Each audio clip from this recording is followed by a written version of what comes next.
start on the frame, I like to start with one of the 5 ways, one of your sections of pipe, and we'll start from there.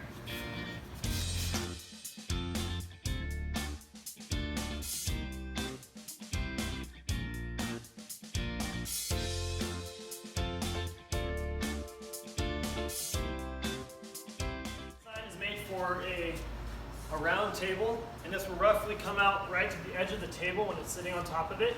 Obviously this design can be altered and be changed for your needs, but right now we have this design so it will fit on a roughly 6-foot table. Alright, so we have our frame here. Now we're going to focus on cutting the plastic. We found that a good measurement would be 38 inches long, 38 inches wide.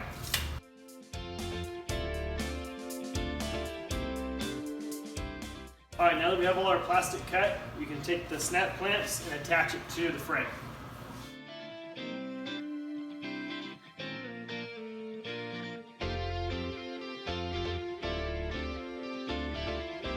For more PVC ideas like this, follow our YouTube channel or our blog.